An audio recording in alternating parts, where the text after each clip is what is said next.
चलिए विद्यार्थियों, अब हम लोग ये जो पेपर देख रहे हैं यह है कक्षा 10 का यूपी बोर्ड का, वो भी हिंदी का पेपर है, हिंदी का प्रश्न पत्र है। हिंदी का पेपर कैसे आता है, कैसे करते हैं, किस नंबर पर क्या क्या करना होता है, ये सारी जानकारी आपको इसमें दी जाएगी। चलिए देखिए, देखते हैं। प्रश्न नंबर जो 1 रहेगा वह आपका ये टिक लगाने वाला बहुविकल्पीय जैसा रहेगा और इसमें 5 प्रश्न रहेंगे, क ख ग घ और ङ। ये आप बहुविकल्पीय होंगे। जो प्रश्न सही रहेंगे आप लिखेंगे प्रश्नोत्तर 1, अपनी उत्तर पुस्तिका में लिखेंगे प्रश्नोत्तर 1। क का जो सही रहेगा वो लिख देंगे, ख का जो सही रहेगा वो लिख देंगे। इस प्रकार आप इन 5 प्रश्नों को कर देंगे। एक में जो 5 प्रश्न हैं प्रश्नोत्तर 1 में, फिर जब उसके बाद आप दूसरे नंबर के प्रश्न पर आएंगे तो दूसरे नंबर का जो प्रश्न होता है वह आपको 2-2 3-3 लाइन में उसका उत्तर लिखना होता है। ये जो पहला और दूसरा प्रश्न है यह आप तभी कर पाएंगे जब आपको लेखक का नाम, कवि का नाम, उनकी रचनाओं का नाम, कौन सा कवि किस युग में हुआ, किस युग का नाम किस कवि के आधार पर रखा गया, ये चीज़ें अगर आपको याद रहेंगी तब आप कर पाएंगे। किस युग की क्या विधाएं थी, क्या शैलियाँ थीं, क्या उसमें विशेषताएं थी, तब ये आप कर पाएंगे। तो पहला और दूसरा प्रश्न आपको जल्दी जल्दी ऐसे कर लेना है, ये आप तब कर पाएंगे जब आपको याद रहेगा। प्रश्न नंबर 3, प्रश्न नंबर जो 3 है यह देखिए, प्रश्न नंबर 3 आपका 2 भाग में रहेगा, क और ख करके।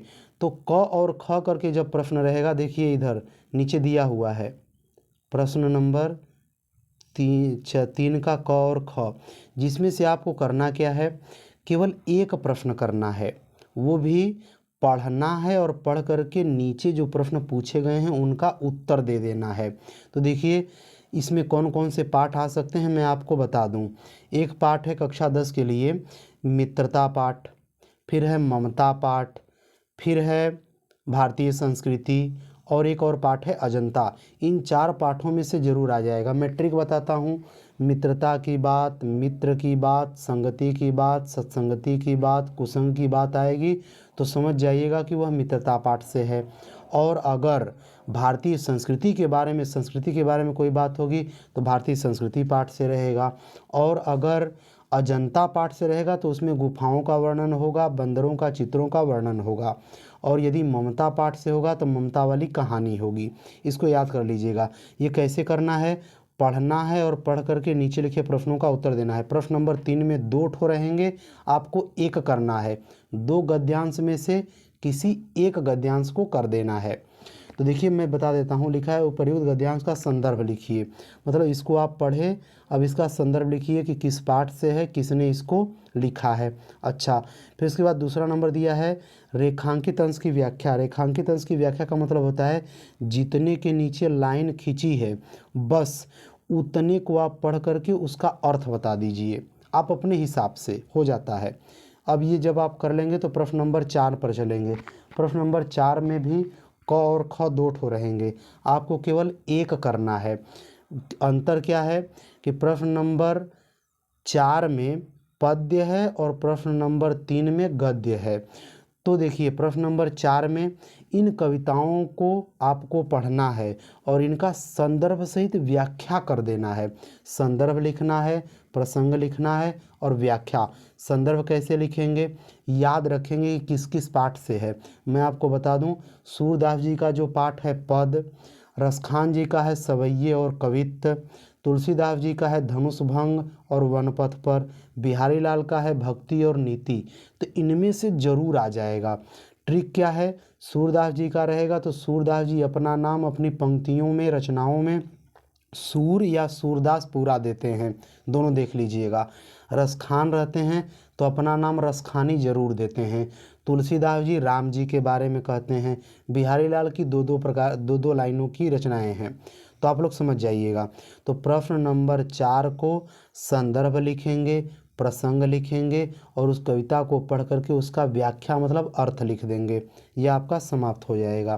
फिर उसके बाद चलिए प्रश्न नंबर 5 का क। तो देखिए क्या लिखा हुआ है, किसी लेखक का जीवन परिचय। 5 के क में लेखक का जीवन परिचय और 5 के ख में कवि का। तो लेखक में देखिए मैं बता दे रहा हूँ, आप लोग क्या क्या याद कर लेंगे। जयशंकर प्रसाद और आचार्य रामचंद्र शुक्ल, इन्हीं दोनों में से कोई एक आ जाएंगे। जीवन परिचय लिखेंगे और उनकी एक रचना का नाम। फिर उसके बाद देखिए ख में कवि का जीवन परिचय।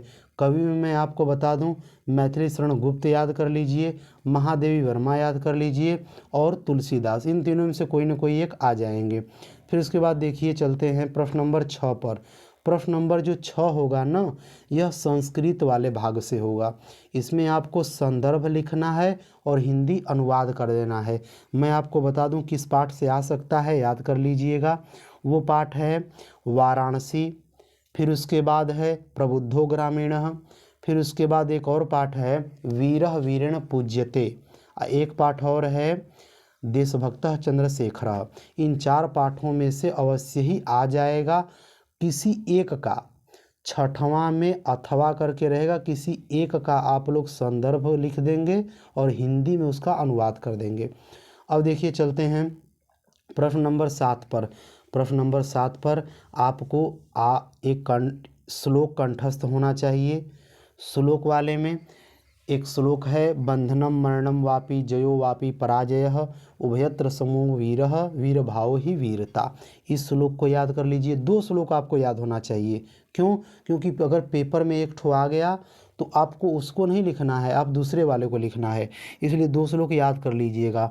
एक श्लोक और है अपदो दूरगामी च साक्षरो न च पंडितः अमुखः स्फुटवक्ता च यो जानाति स पंडितः। इस प्रकार 2 श्लोक याद रहेगा तो आप 7वें वाले क में कोई एक श्लोक लिख देंगे। अब चलते हैं 7वें के क में। संस्कृत में 5 प्रश्न दिए रहेंगे, उनमें से किसी 2 का उत्तर दे देना है। जैसे मैं बता दूं, प्रश्न रहेगा कि दिया हुआ है कि पिता कस्मात् उच्चतरः अस्ति, तो आप लोग लिख देंगे पिता खात उच्चतरः अस्ति। इस प्रकार आपके विद्या में, क्वेश्चन बैंक में या पुस्तक में प्रश्न दिए हुए हैं, उत्तर भी दिए हुए हैं, आप लोग देख लेंगे। 2-3 प्रश्न मैं आपको बता देता हूँ। जैसे वीरः केन पूज्यते, तो लिख देंगे वीरः वीरेण पूज्यते। फिर लिख देंगे कि एक प्रश्न और आता है कि चंद्रशेखरः कः आसीत्, तो लिखेंगे चंद्रशेखरः एकः क्रांतिकारी आसीत्। पुरराजः कः आसीत्, पुरराजः एकः भारतवीरः आसीत्। पुरराजः केन सह युद्धम् अकरोत्, तो लिख देंगे कि पुरराजः अलक्षेंद्रेण सह युद्धम् अकरोत्। इस प्रकार आप लोग अपना प्रश्न उत्तर देख लेंगे, लिख देंगे। दिया रहेगा 4 या 5 प्रश्न, करना है केवल 2 ठो। जब आगे बढ़ेंगे प्रश्न नंबर 8, तो ध्यान दीजिए। प्रश्न नंबर 8 में एक ठो रस का परिभाषा और उसका उदाहरण लिख देंगे। ख में चलेंगे तो ख में किसी एक अलंकार की परिभाषा और उदाहरण लिख देंगे। ग में जाएंगे तो किसी एक छंद की परिभाषा और उदाहरण। ये सब मैंने आपको बताया हुआ है, वीडियो में देख लीजिएगा, अलग वीडियो में। जब आप चलेंगे प्रश्नोत्तर 9 के क पर, तो 9 का क जो होता है यह उपसर्ग का होता है। उपसर्ग मतलब ऐसे शब्दांश जो आगे पहले लग जाते हैं। तो देखिए दिया रहेगा 6, आपको केवल 3 को मिला के एक एक शब्द, जैसे सु है तो लिख देंगे सुमार्ग, प्र है तो लिख देंगे प्रगति, प्रति है तो लिख देंगे प्रतिमान, हो जाएगा। यानी कि 6 में से कोई आप 3 कर दीजिए। आगे देखिए चलेंगे 9वां के ख पर। प्रत्यय है तो प्रत्यय पीछे लगता है, तो देखिए दिया है 4, करना है 2 को, तो एक ठो पन कर दीजिए बचपन। और दिया है इधर ई, तो लिख देंगे ई दिया है, इक दिया है, ना दिया है, आप इनमें से कोई 2 ठो कर दीजिएगा। जैसे देखिए इक दिया है तो आप लोग लिख देंगे मौखिक, ये हो गया। आगे बढ़ते हैं समास पर। तो देखिए ये जो समास होता है, समास में मैंने आपके लिए अलग वीडियो बना दिया है, देख लीजिए, पूरा कर देंगे आप लोग। फिर इसके बाद देखिए तत्सम रूप। तत्सम रूप का मतलब होता है इस संस्कृत वाले जो शब्द होते हैं, जैसे घर का गृह, मानुष का मनुष्य, गांव का ग्राम, चाँद का चंद्र, इस प्रकार आप लोग संस्कृत वाले शब्द लिख देंगे। वो भी ध्यान देना है कि दिया है 4, करना है केवल 2 का। फिर इसके बाद देखिए पर्यायवाची। चार में से दो का दो दो ठो पर्यायवाची, जैसे ईश्वर तो ईश्वर का लिख देंगे एक ठो भगवान और एक ठो लिख देंगे परमात्मा। कमल का दिया है तो लिख देंगे सरोज नीरज। दो का आपको कर देना है। फिर आगे प्रश्नोत्तर 10। प्रश्नोत्तर 10 में संधि है। संधि आपको यण संधि लगी हुई है, मैंने दूसरे वीडियो में बता दिया है, उसको देख लीजिएगा। केवल दो आप लोग कर देना है संधि विच्छेद। आगे देखिए दिया हुआ है विभक्ति लिखने के लिए, ये आप तब कर पाएंगे जब आपको रूप याद रहेगा। शब्द रूप किसका किसका, मधु अथवा नदी का। चतुर्थी विभक्ति द्विवचन में क्या बनेगा, तो मधु का आप क्या बनाएंगे या उसमें क्या बनता है आपको याद होना चाहिए। फिर इसके बाद आगे जब आप बढ़ेंगे तो देखिए इधर दिया हुआ है धातु का, 10वां के ख में शब्द रूप है और 10वां के ग में धातु रूप है। ये आपको पढ़ती पढ़ता वाला रूप याद रहेगा तो आप लिख देंगे। फिर इसके बाद देखिए आगे 10वां का जो घ है, घ वाले में क्या दिया हुआ है, हिंदी में वाक्य रहेगा, उसमें से दो वाक्यों का आपको संस्कृत में अनुवाद कर देना है। फिर इसके बाद आगे जब आप पढ़ेंगे प्रश्न नंबर 11 पर, तो प्रश्न नंबर 11 रहेगा निबंध। निबंध कैसे लिखना है ये मैं अलग वीडियो में बता दिया हूँ, उसको देख लीजिएगा। फिर इसके बाद प्रश्न नंबर 12।